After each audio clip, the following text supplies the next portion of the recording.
নমস্কার বন্ধুরা, সবাই কেমন আছো? আশা করি সব ভালো আছো। তো আজকের তোমাদের সামনে আরও একটা নতুন ভিডিও এবং নতুন টপিক নিয়ে তোমাদের সামনে চলে এসেছি। তো আজকেকার ভিডিও হচ্ছে যে বদ্রি পাখির যে হাঁড়ি, বদ্রি পাখির যে আমরা হাঁড়ি দিই, সেই হাঁড়িটা কীরকম সাইজের হওয়া দরকার এবং কোনটা পারফেক্ট সাইজ, সেটাই তোমাদের দেখাবো আজকের। এবং বদ্রি যেহেতু সিজন চলেই এসছে, কম বেশি এখন ওটাতে একটু স্টেবিলিটি এসে গেছে। তো সেই কারণে আমি আজকের বদ্রির হাঁড়িগুলোকে ধোবো এবং বদ্রির হাঁড়িগুলোকে পাতবো। তো সেটাই তোমাদের আজকে দেখাবো, সেটাই তোমাদের দেখাবো আজকে।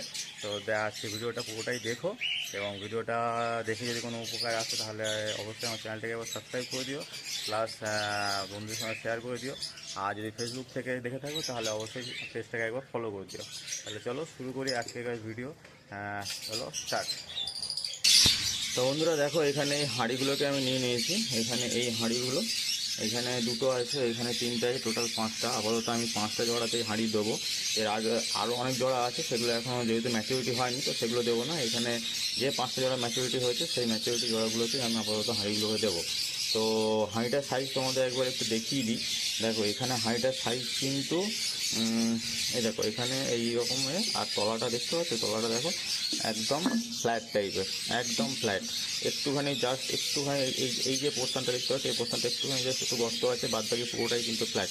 এটাই হচ্ছে বদ্রির কিন্তু পারফেক্ট হাঁড়ি, একদম পারফেক্ট হাঁড়ি যাকে বলে।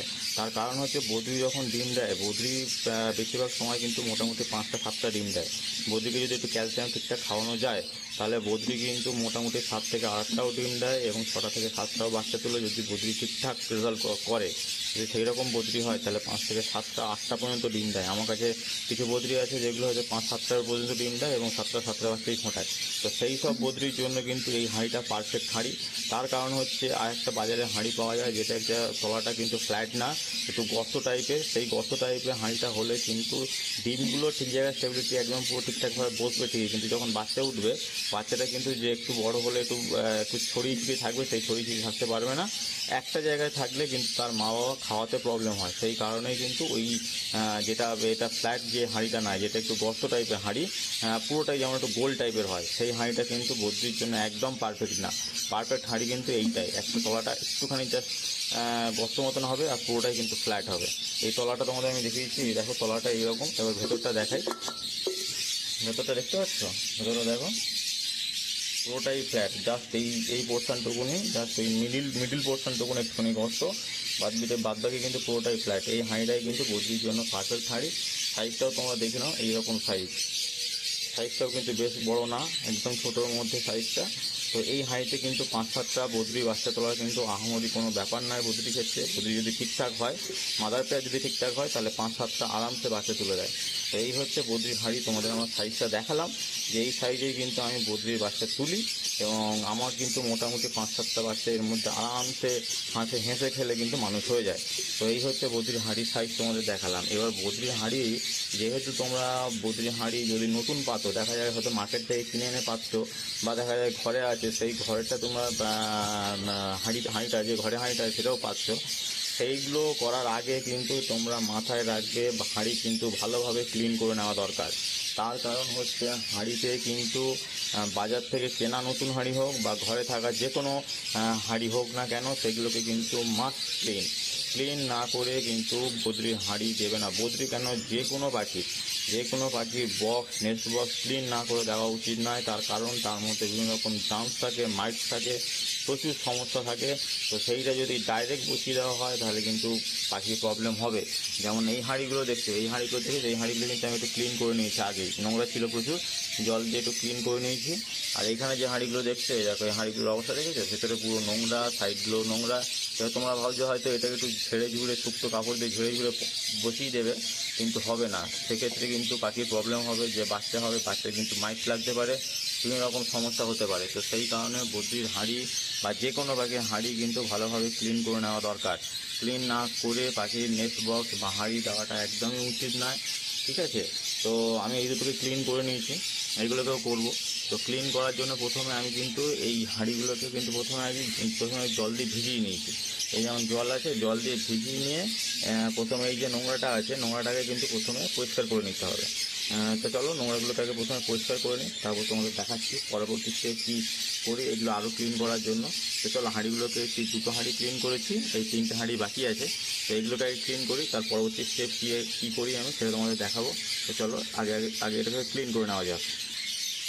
তো দেখো বন্ধুরা, মোটামুটি আমি হাঁড়িগুলোকে পুরো ক্লিন করে নিয়েছি, জল দিয়ে পুরো ধুয়ে নিয়েছি আগে।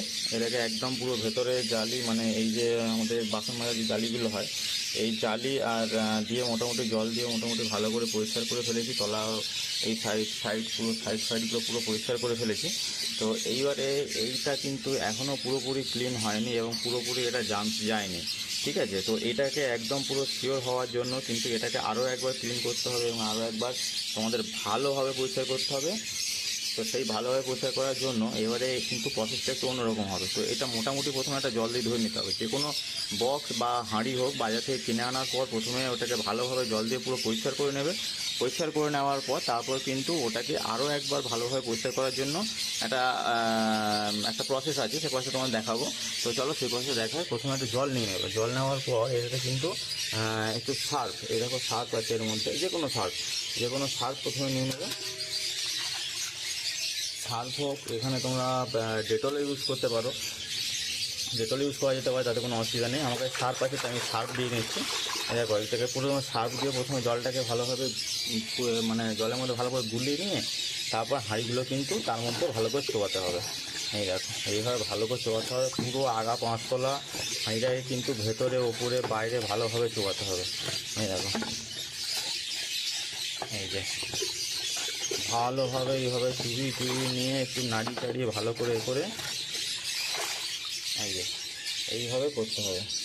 এই প্রসেস কিন্তু তোমাদের প্রত্যেকটা হাঁড়ি বা বক্স যাই যতটা থাকে, 5টা হোক 6টা হোক, যা যতটা বক্স লাগে বা হাঁড়ি লাগে, এইরকম কিন্তু পুরো পরিষ্কার করতে হবে। এইভাবে পরিষ্কার করলেই কিন্তু এর ভেতরে যে মাইটসের একটা জার্মস থাকে বা অন্যান্য যে সমস্ত ব্যাকটেরিয়া যে সমস্ত এখানে বাসা করে থাকে, তো সেইগুলো কিন্তু পুরোপুরি ক্লিন হবে, পুরোপুরি মরবে, ঠিক আছে। জাস্ট জলে ধুয়ে নিয়ে কিন্তু হাঁড়ি বসালে বা বক্স দিলে কিন্তু তার মধ্যে জার্মসগুলো থেকে যায়। পরবর্তীকালে সেই জার্মসগুলোই কিন্তু পাখির বাচ্চা এবং পাখিগুলোকে অ্যাটাক করে, যার ফলে কিন্তু পাখির গ্রোথ, পাখির ইমিউনিটি পাওয়ার, পাখির ফেদার, এই সমস্তগুলো প্রত্যেকটা কিন্তু এফেক্টেড হয়। তো সেই কারণে পাখির নেস্ট বক্স হোক, হাঁড়ি হোক, যে কোনো জিনিসই হোক, প্রথমে যখন তোমরা দেবে সেটাকে কিন্তু ভালো করে পরিষ্কার করে নিতে হবে। প্রথমে জল দিয়ে, তারপরে সার্ফ হোক, ডেটল হোক, এই সমস্ত জিনিস দিয়ে কিন্তু ভালো করে একবার ধুয়ে ভালো করে পরিষ্কার করে নিতে হবে। এইভাবে পরিষ্কার করলেই কিন্তু তোমাদের পাখির আর কোনোভাবে কোনো মাইটস হোক বা অন্য ব্যাকটেরিয়ার যে সমস্যাগুলো হয় সেই সমস্যাগুলো কিন্তু আর হবে না। তো দেখো আমরা ধুয়ে নিচ্ছি। দেখো এটাই লাস্ট হাঁড়ি।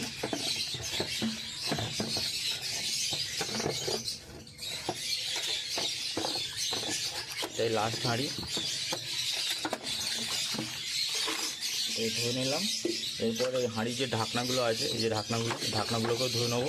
প্রত্যেকটা জিনিস কোনোটায় বাদ দিলে হবে না, প্রত্যেকটা জিনিসই কিন্তু ভালোভাবে পারফেক্টভাবে ধুতে হবে, ঠিক আছে। দেখো ধুয়ে নিলাম।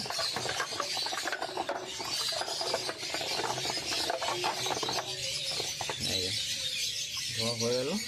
এবারে কিন্তু এটাকে আর কোনোভাবে জল দিয়ে ধুলে চলবে না। এই যে 5টা হাঁড়ি পুরো ধুয়ে নিয়েছি, এটাকে কিন্তু আর কোনোভাবে জল দিয়ে ধরে চলবে না। এটাকে এবার রোদে দিয়ে দিতে হবে। এটা রোদে শুকনো হবে, 1 দিন 2 দিন শুকনো হওয়ার পর কিন্তু এটাকে এবার হাঁড়ি পেতে দেওয়া যেতে পারে। তো এইভাবে কিন্তু আমি ক্লিন করি পাখির যে সমস্ত নেস্ট বক্স হোক বা হাঁড়ি হোক, যে কোনো জিনিসই হোক, আমি কিন্তু এইভাবে পরিষ্কার করি। এইভাবে পরিষ্কার করার ফলে কিন্তু আমার পাখির ইমিউনিটি পাওয়ার থেকে শুরু করে সমস্ত জিনিস পুরো ঠিকঠাক থাকে, কোনো প্রবলেম হয় না খুব একটা। তো এইভাবেই আমি কিন্তু ক্লিয়ার করি সমস্ত জিনিসটাই। তো আজকের ভিডিওটা এই পর্যন্তই থাকলো। আশা করি ভিডিওটা ভালো লাগবে। যদি ভালো লেগে থাকে অবশ্যই একটা লাইক করে দিও। তো চলো দেখা হচ্ছে নেক্সট ভিডিওতে। ততক্ষণ টাটা, গুড বাই।